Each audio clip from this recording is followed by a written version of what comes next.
नमस्कार, डॉक्टर रवि गोड से पेंसिल्वेनिया से। जैसे छोटे बच्चे को कोई चिल्ला के कहता है ना, बेटे तुमको गन्ने का जूस नहीं मिलेगा।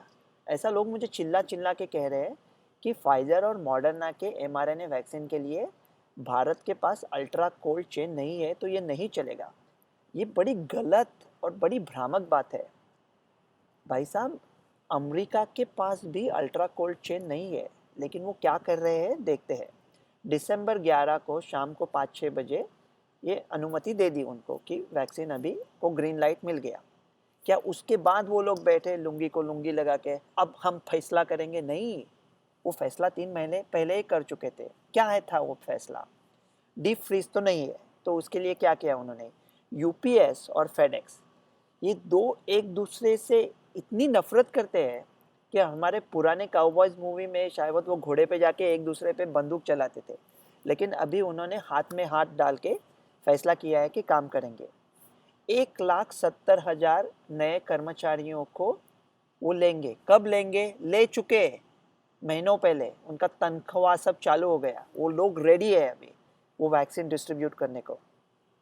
मिशिगन में फाइजर का मैन्युफैक्चरिंग प्लांट है, वहाँ से वो लुईविल आएगा। 52 लाख स्क्वायर फीट का ये उनका कॉम्प्लेक्स है, उसमें वो आएगा। और डीप फ्रीज तो छोटे छोटे गाँवों में नहीं है, इसलिए फाइजर ने खुद थर्मल शिपर बनाया है। वो जैसे सूटकेस जैसे होते हैं और वही एक डीप फ्रीज का काम कर देते हैं। वो अभी प्लेन पे चढ़ेंगे और ट्रक्स पे चढ़ेंगे। यूपीएस और फेडेक्स ने पूरा यूनाइटेड स्टेट्स इंक्लूडिंग टेरिटरीज बांट लिया है 50-50। उसके सबके ऊपर जीपीएस के ट्रैकिंग रहेगा और लेबल भी लगेंगे। वो जब प्लेन में चढ़ेगा तो वो जो प्लेन आएगा उसको सबसे पहले अनुमति मिलेगी एयरपोर्ट पे आने को। या कोई हमारा मंत्री आ रहा है, कृषि विभाग का उप मंत्री आ रहे हैं और उनका प्लेन आ रहा है लाल लाल दिए का, तो वो प्लेन को बोलेंगे भैया आप हवा में तैरते रहो, आपको अभी नीचे आने का टाइम नहीं है, वैक्सीन पहले आ रही है। जब वो ट्रक्स में वैक्सीन चढ़ेगी तब वो वैक्सीन के आगे भी पुलिस होगी, पीछे भी पुलिस होगी, नहीं तो प्राइवेट सिक्योरिटी गार्ड्स होंगे। उसको टोटल प्रायोरिटी क्लियरेंस होगा।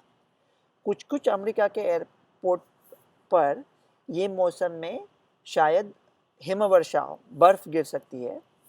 उसके लिए उन्होंने ऑलरेडी लोगों को हायर किया है कि अगर बर्फ गिरती है तो वो क्लीन करने के लिए। अगर वहाँ वैक्सीन नहीं आई और बर्फ नहीं गिरी तो ये सब पैसा जायज हो गया, लेकिन कोई उसकी सोच ही नहीं रहा है।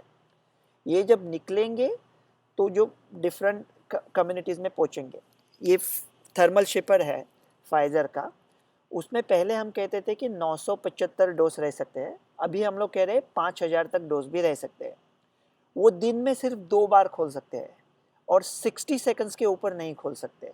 और उसका ऑटोमेटिक ट्रैकिंग होता है जीपीएस से। अगर 60 सेकंड से ज़्यादा खोल दिया तो फाइजर को मैसेज जाएगा।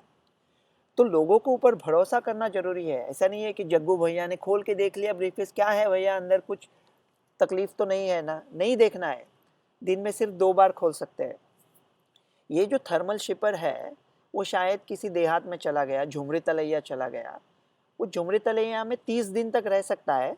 उसका जो ड्राई आइस है उसको एवरी 120 आवर्स, उसको एवरी 5 दिन के बाद उसको रिप्लेनिश करना पड़ेगा।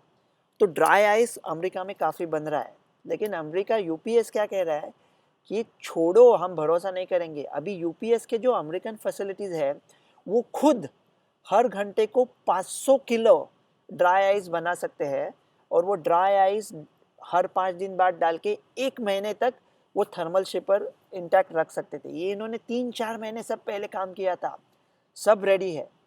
नर्सिंग होम हमारे जो होते हैं उसके लिए सीवीएस और वॉलग्रीन्स, ये 2 फार्मेसी है।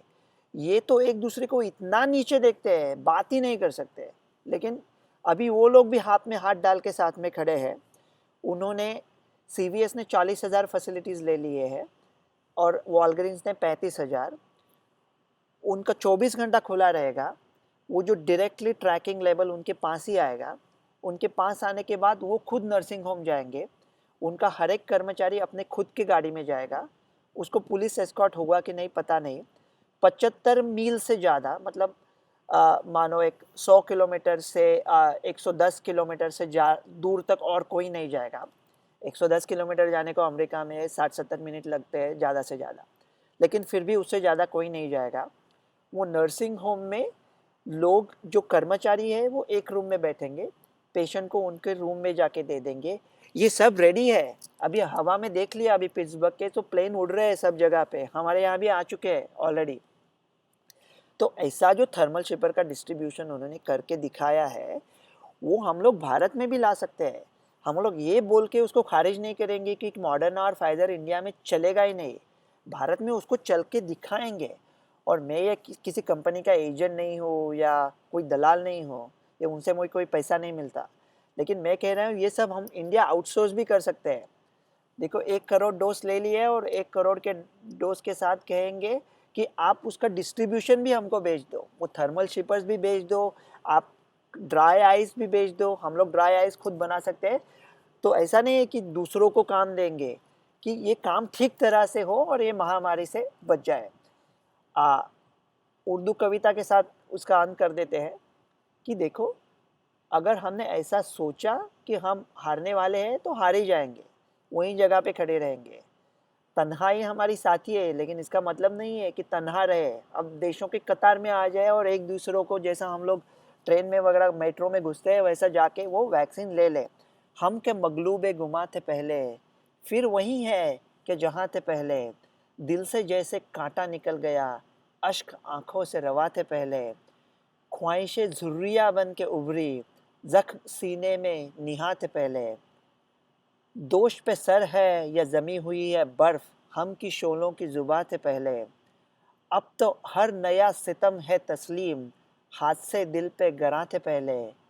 मेरी तन्हाई हमजाद है मेरी, ऐसे रिश्ते कहाँ थे पहले। डॉक्टर रवि गोडसे, पेंसिल्वेनिया से।